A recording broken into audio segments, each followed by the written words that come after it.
Every journey is full of surprises.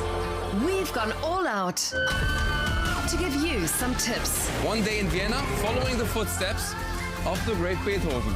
I'm in Europe's northernmost town, the place of extremes.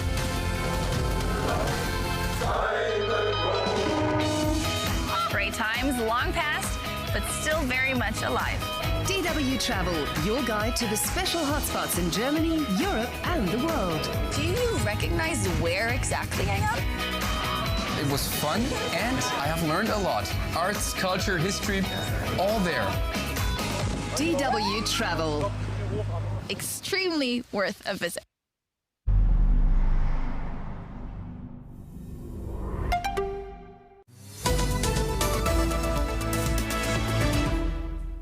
I'm Stephen Beardsley in Berlin. Here's a look at our top stories.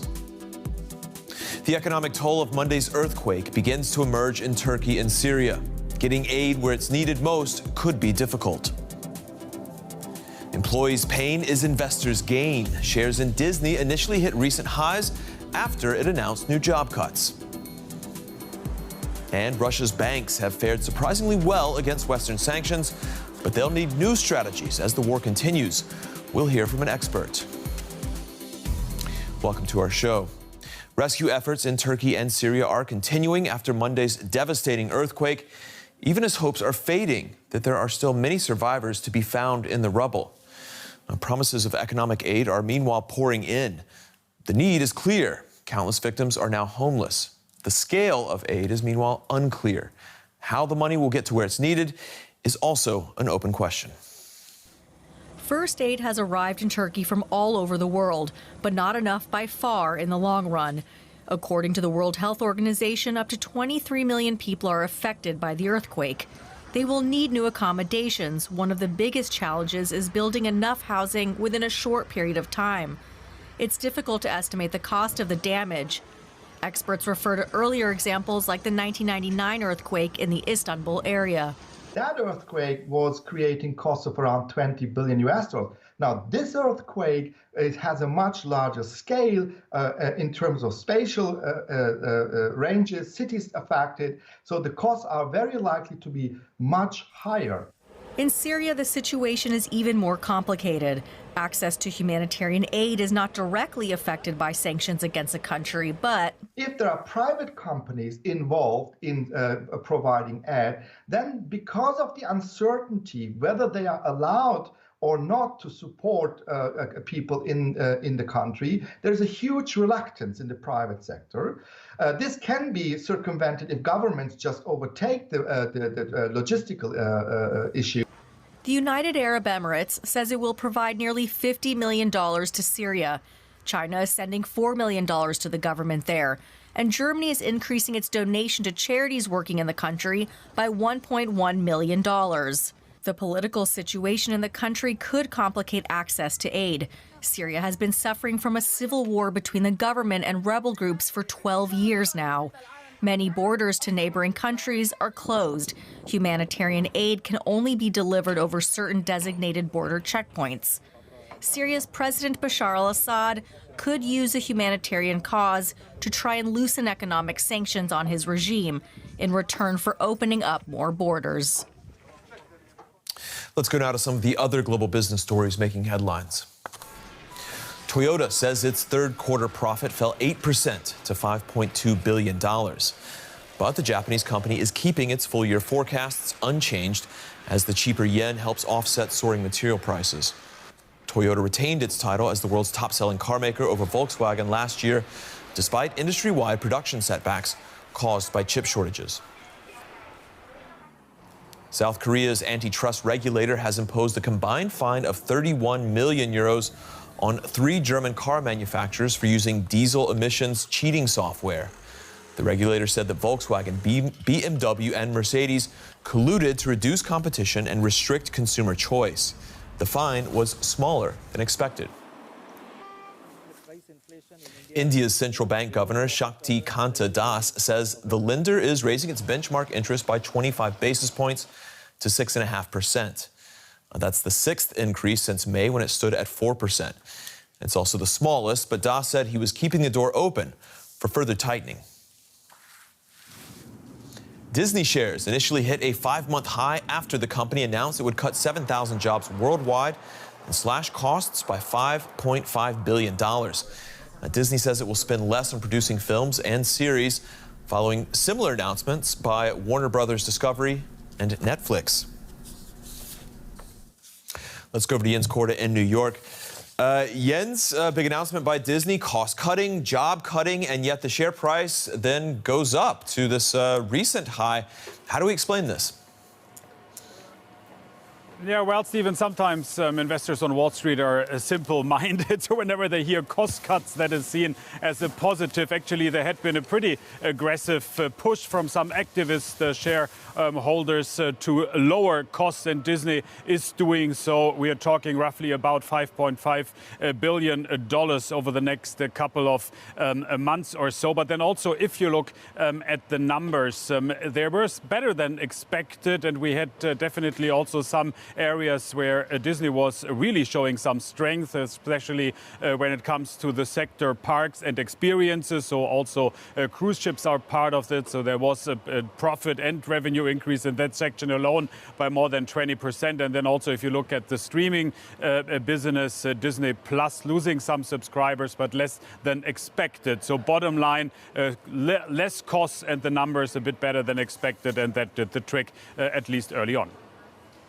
Jens, this is Disney's third restructuring in 5 years. What exactly is it trying to get right, or what has it been getting wrong to this point?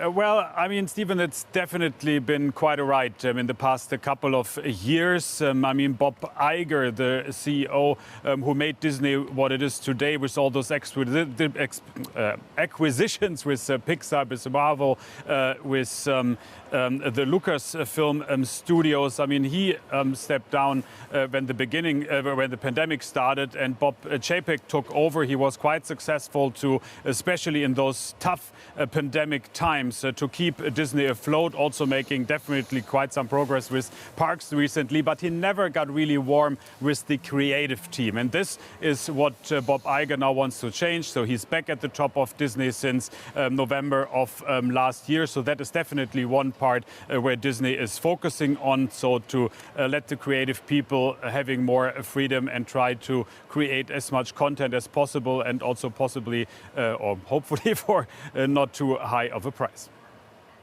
All right, Jens Korda in New York. Thank you. Western sanctions to punish Moscow over the war in Ukraine have crippled parts of Russia's financial sector. Now, banks have done better than expected, but they still face a struggle going forward.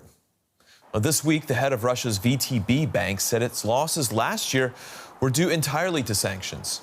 Last year, Russia had 100 loss-making lenders as the sector's profits slumped a whopping 90%. Earlier, I spoke to Alexander Libman. He's a professor of Russian and East European politics at the Free University of Berlin. I asked him if Russian banks are struggling specifically because of those sanctions.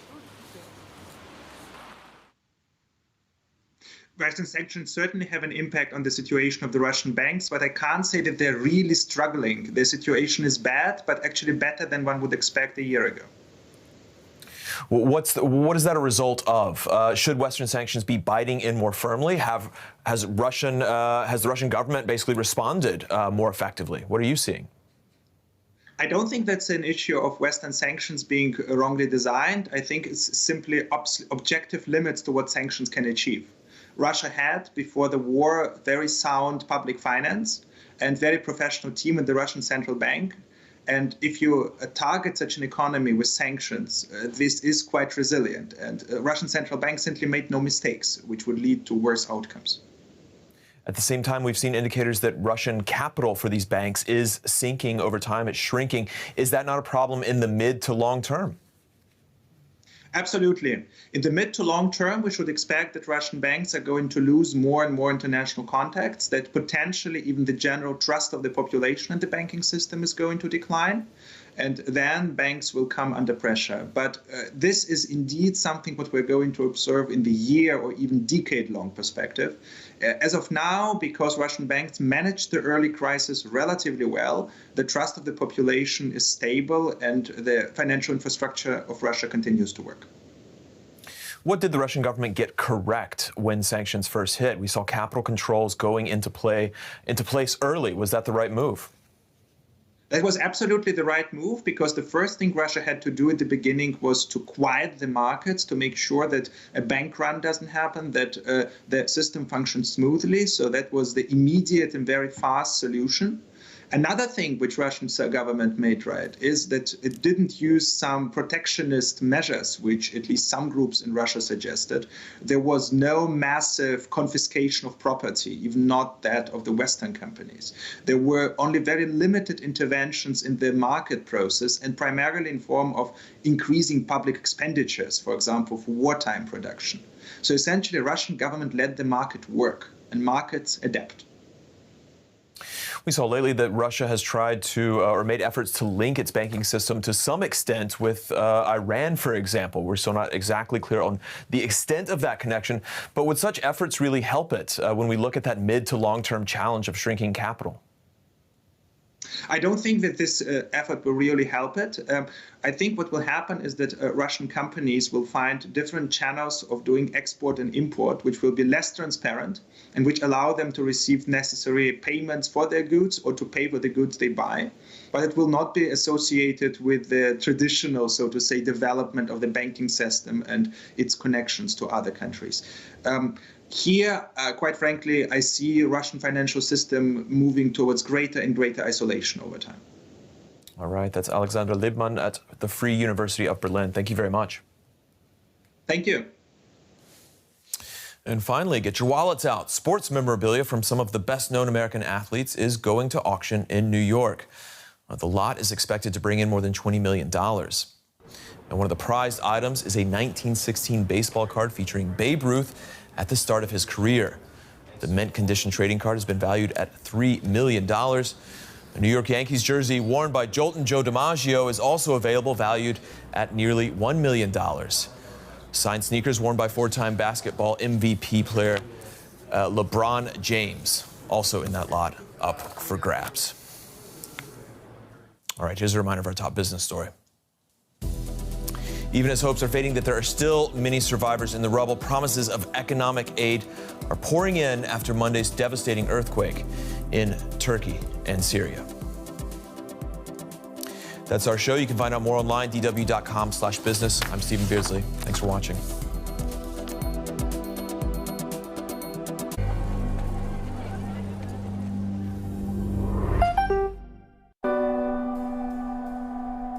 Love in times of war.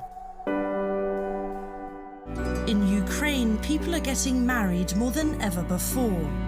In view of the existential threat, marriage promises a modicum of safety. But for many relationships, war and flight are a difficult test. Focus on Europe. Next on DW. Cut the myths out of your diet. There's more to fat than BMI. You can't run away from those calories. The truth about fat has been stretched thin, so it's time to adapt a new perspective. What really helps excess weight? In good shape. In 60 minutes on DW.